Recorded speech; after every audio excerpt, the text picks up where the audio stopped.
Boundaries. Now, we've all heard that word a hell of a lot. For anyone who's been in a therapy space or just try to figure out how to be more aware about themselves, this word tends to come up quite a lot. But what are they? How do we set them? How do we maintain them? What do they mean?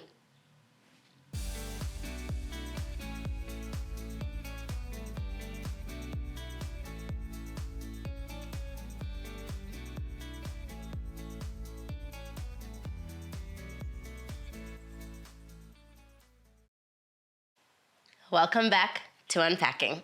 This is our space where we get to unpack everything therapy and psychology related.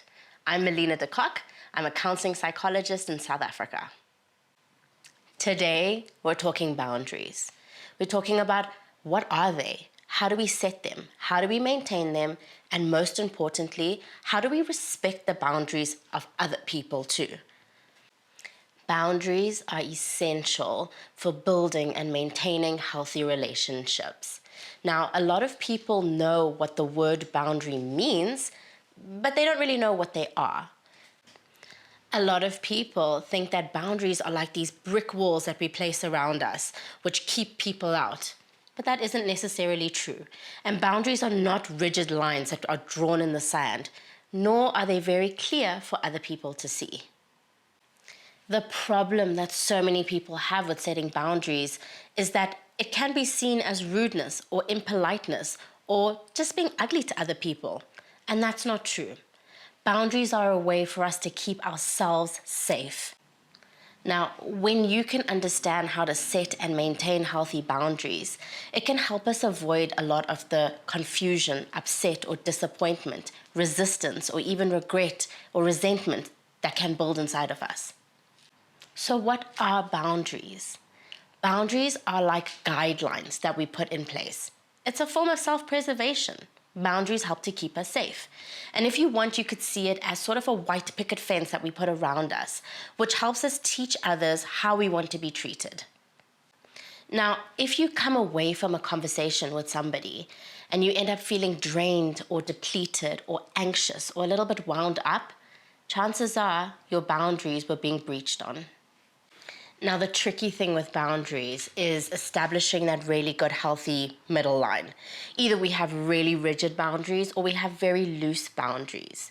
If you're someone who's got very rigid boundaries, you may actually end up keeping people at a distance. You may end up being very detached, even with intimate partners, and you may even avoid close relationships with other people.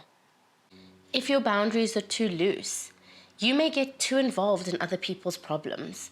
You may have really hard time saying no to people. You may find that you overshare a little bit too much, and you probably people please out of a fear of rejection. Now, there are many types of boundaries, and they exist in all spheres of your life.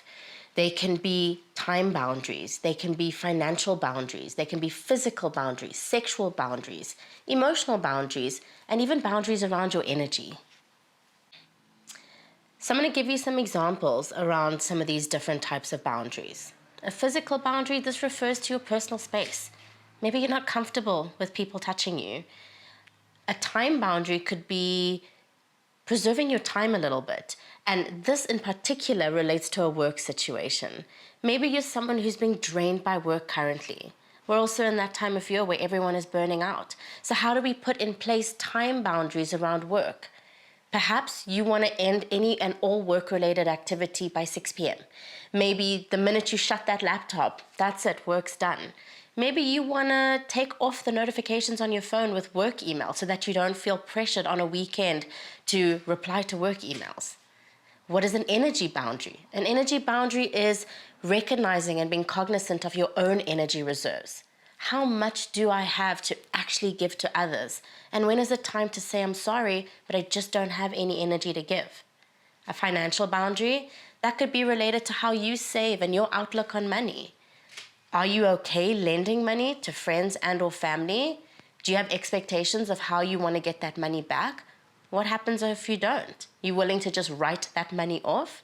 So we have to take a look at all of the boundaries that we have in place and figure out what is important to us and how do we set actual boundaries around the different types of boundaries that exist. So Now, how do we teach you to set these boundaries and how do you maintain them? The number one thing that you have to do is figure out why you want to set these boundaries. That takes a little bit of self-reflection, maybe even a little bit of awareness in your body. So scan your body a little bit. Think back to some conversations that you had that left you feeling drained or depleted. What was going on for you? What was being said by the other person that left you feeling irritated or annoyed or a little bit resentful of them? Where was that resistance coming from? Maybe you were at a family event and somebody made a comment about your weight and that didn't sit well with you. So reflecting on why you need those boundaries will help you figure out where you need to establish them and where you need to set them. The second tip would be to start slow. Think about what boundaries you want to put in place and start in one aspect of your life. This is not about overwhelming you. If we get you to start setting boundaries with your partners, with your friendships, with your siblings, with your parents, and at work, you may just become really overwhelmed. A lot of my patients start with work. That seems to be one formal place where we can put in, especially time boundaries as discussed. So think about starting slow at work and saying, maybe this time is going to be a cutoff for me. Or maybe I'm not going to allow myself to be accessible after a certain time. Or maybe I'm going to learn how to say no when people come to me and ask me to do things that are beyond my scope of work. Now, you don't have to be rude when communicating these boundaries. If somebody comes to you and says, hey, could you help me out with this? I've got to do X, Y, and Z. Could you take this on for me? And let's say your plate is so full at work at the moment. Here's how you communicate that boundary. You could say something like, I hear that you need help with the things that you're struggling with. Unfortunately, at the moment, my plate is really, really full. Could I see if I could clear up some stuff on my plate? And if I could, then maybe I'll come to check in with you and see if you still need that help. Now, that was a really polite way of saying, sorry, I can't help you. My plate's really full, but I will see what I can do from my side to clear up the things that I have going on. And if I do, or if I am able to make space on my side, I'll come check in with you to see if I can help you out. The third tip in setting boundaries is to set your boundaries early on. Now, this can be really difficult to do in pre-existing relationships because people already know you to be a certain kind of way and already perceive the way you are and the way you help as a part of your relationship. If you set these boundaries early on in relationships, it takes away the levels of confusion or hurt down the road. But if you haven't been able to set them early on, you could also set them when and if you're ready. It could sound like this. Early on in a relationship, let's say you've just started dating someone, and you send them some text messages, and they read your messages and they don't reply, and that doesn't sit well with you.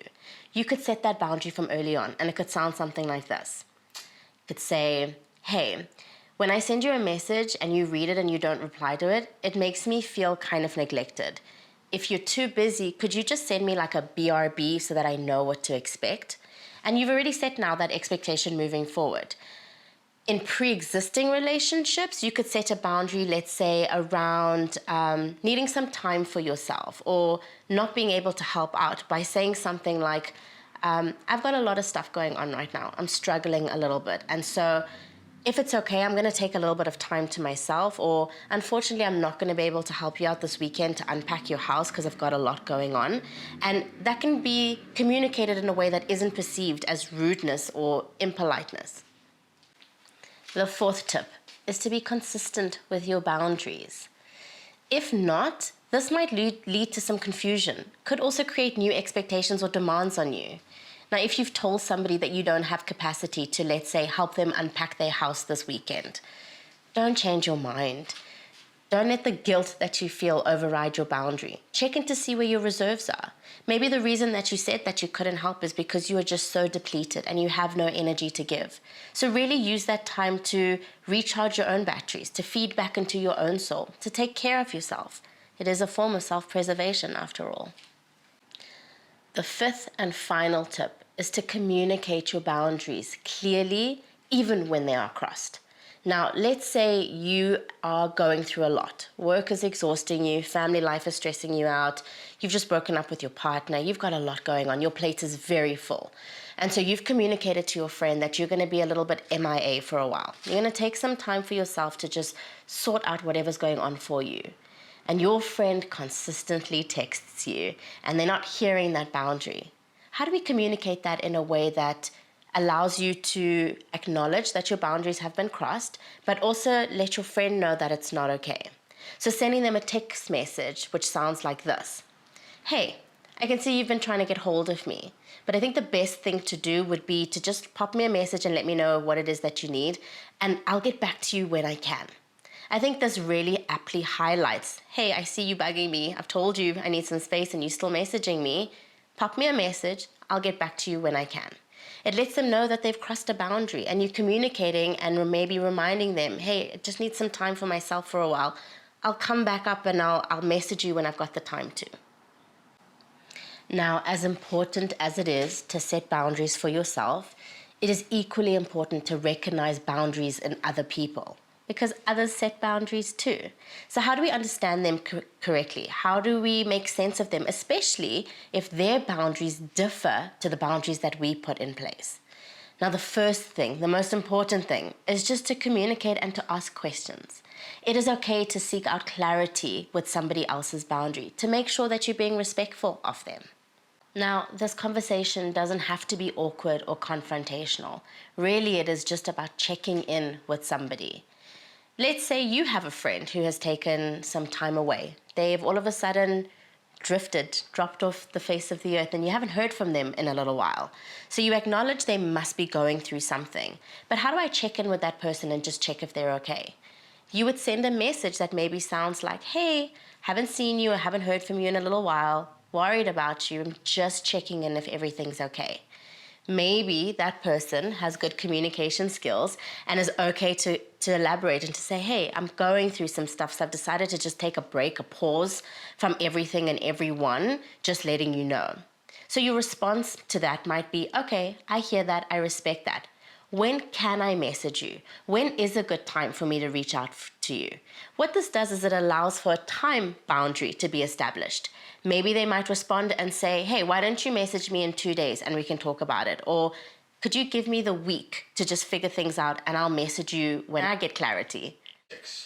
So today we've talked about boundaries. What are they? How do we set them? How do we maintain them? And how do we recognize them in other people? Thank you for watching. If you have found any of the information that we've given you here today useful, please like and subscribe. And remember, if you are struggling with your mental health, please reach out to a mental health professional. And just remember, your mental health is a priority, protecting your peace is important, and self-care is essential.